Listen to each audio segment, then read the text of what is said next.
Hello बच्चों, चलिए प्रश्न को देखते हैं। प्रश्न त्रिकोणमितीय सर्वसमीकाओं को सिद्ध करो। सर्वसमीकाएं हैं सेक ए घटाव कोसेक ए गुणा में एक योग टेन ए गुणा योग कोट ए बराबर सिद्ध करना है टेन ए सेक ए घटाव कोट ए कोसेक ए। तो प्रश्न को आगे हल करें उससे पहले जो प्रश्न की मुख्य अवधारणा है उस पर विचार करते हैं।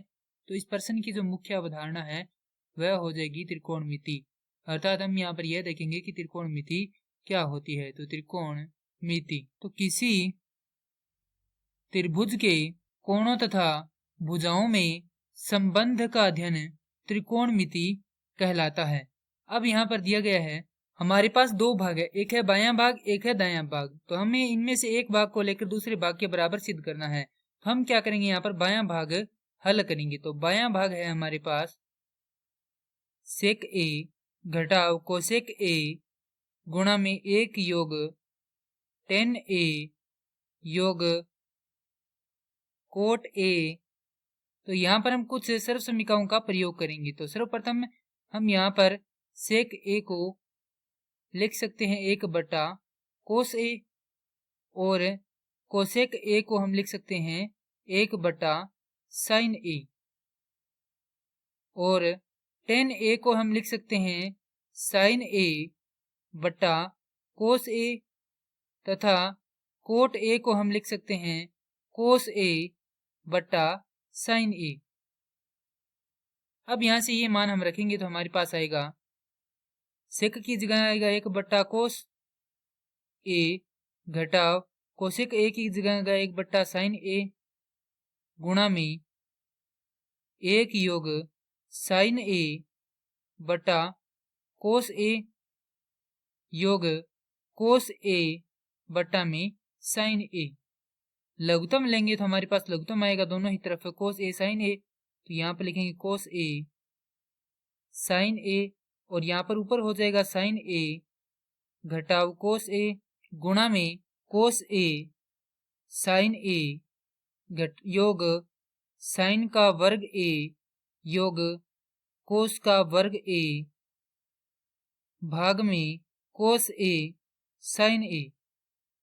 तो यहां से ये हो जाएगा साइन ए कोस ए गुणा में साइन ए, क्योंकि हमने क्या किया यहाँ पर ऊपर गुणा कर दिया।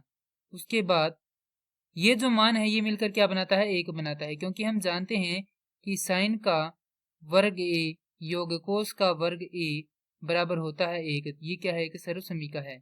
तो यहां से ये हो जाएगा योग साइन ए घटाव कोस ए घटाव साइन ए कोस का वर्ग ए भाग में कोस का वर्ग ए गुणा में साइन का वर्ग ए। तो यहां से हम देखेंगे तो हमारे पास आएगा कोस का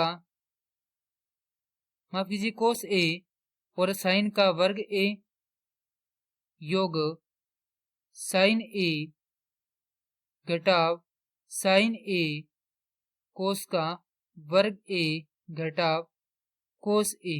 अब हम क्या करते हैं, इन दोनों में से साइन को बेनिस्ट ले लेते हैं। उससे पहले हम यहाँ पर लिखेंगे लघुत्तम।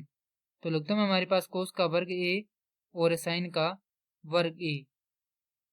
तो यहाँ से यदि हम साइन को बेनिस्ट लेंगे और इन दोनों पदों में से हम कोस को बेनिस्ट लेंगे तो हमारे पास आएगा एक घटाव कोस का वर्ग ए गुणा में साइन ए योग ये होगा साइन का वर्ग ए घटाव एक गुणा में कोस ए भाग में साइन का वर्ग ए और कोस का वर्ग ए।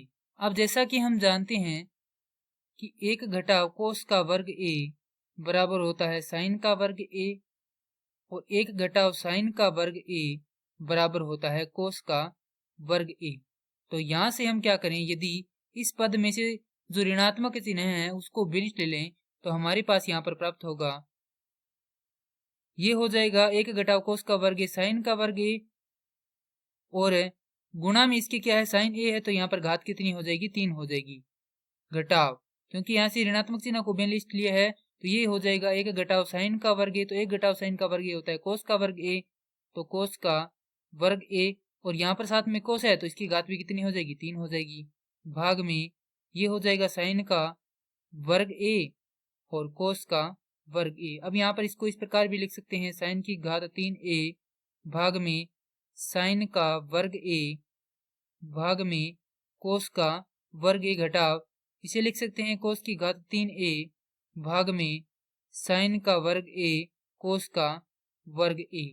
तो यहां से हम देखें तो यहाँ पर साइन की घात 3a है और यहाँ पर भाग में कितना है, साइन की घात 2a है, तो ऊपर कितना बचेगा, ऊपर बचेगा केवल साइन ए।